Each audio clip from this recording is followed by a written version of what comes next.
Alright guys, so I'm going to be talking to you about the automobile and the history behind it, starting from 1890s to about the 1986.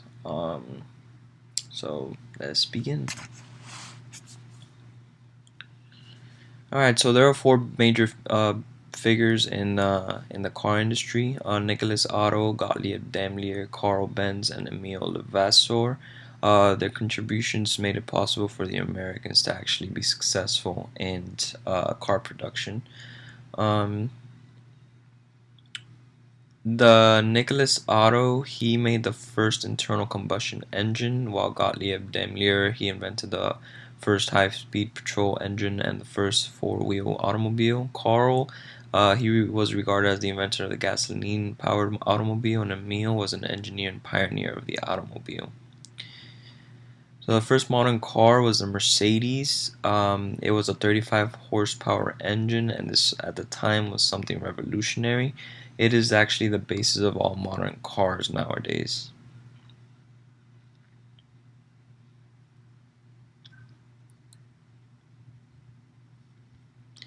Where the Americans became successful was pretty much the advanced design for the Mercedes was something that made it costly to make, so then therefore they were not able to bring down the price for it. This is where the Americans actually stepped in. J. Frank and Charles E. Duryea, they designed the first successful American gasoline automobile in 1893. Henry Ford, he actually introduced the Model T, which we'll be talking about later on. When William C., he founded General Motors, which that we'll also be talking later on. What actually allowed the Americans to actually make low-price cars was the absence of tariff barriers, the cheap raw materials, and the mechanization of industrial processes in the United States. Which by 1913, the United States actually produced 485,000 of the total 606 thousand cars. Henry Ford, he created the Ford Motor Company in 1903. He pretty much outpaced every other car company out there. His Model N was 15 horsepower and sold for $600. Um, so the Model T came next. This was actually his most successful model. It was inspired by a Model N, and he wanted just to upgrade it a little bit, so it became a 20 horsepower engine and sold for 825.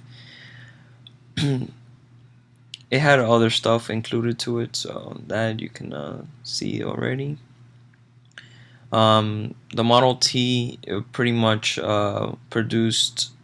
was produced massively, and in 1910, Ford actually created a plant for it, which didn't actually get started until 1913. The Model T, it was pretty much made for a farmer's car. The popularity for it was just ready to give out. So the two acts, the Federal Aid Road Act and the Federal Highway Act, they pretty much defined what the popularity, like what it pretty much was supposed to give out. The Model T owners, they pretty much wanted a better car. The fashion, it's like fashion. After a while it just dies out. By the 1930s, the only company that actually stood out were 44 out of the 253, which was Ford, General Motors, and Chrysler. Because of the newer styles of cars, they pretty much had to adapt. The market actually has learned to do that so much that it's already like a pro at it. Innovation, it was incremental instead of dramatic, because since the beginning, people just started creating things and it was new, but after a while it just stopped. The only thing that was different from the post World War II models from Model T was the self-starter, the closed-off body steel body, high compression engine, hydraulic brakes, synchromesh transmission, and low-pressure balloon tires. Then in the span of the 10 years, not really much had changed. Between the 1920s and the 1930s, the automatic transmission and drop ring construction was all that was pretty new in the industry. So therefore, it wasn't really like a big deal. That's why it was incremental instead of dramatic. Um, there was competitors for the between the companies. Ford, which started off the mass production, actually ended up dying out for a little bit, which General Motors actually claimed 43% of the market, while Chrysler became in with second, 25%, and then Ford came in third, which was 22%.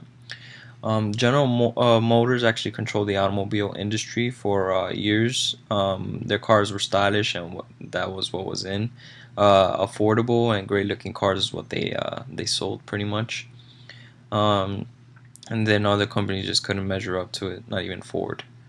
General Motors, they would control the industry up until like about 1986, where then Ford actually surpassed it. They actually had learned about it and adapted to the industry. Um, and then they came out with more stylish cars, which you can actually see a picture behind the PowerPoint. Imports actually were a great big hit in the American market. They raised the market from 17.7% to 27.9%. And Japan actually became a very lead auto producer. But because of this, Americans actually went ahead and became a producer for it. Then the automobile has been that key for major changes, and in the 20th century America. So all the innovations that came from that were pretty much from that.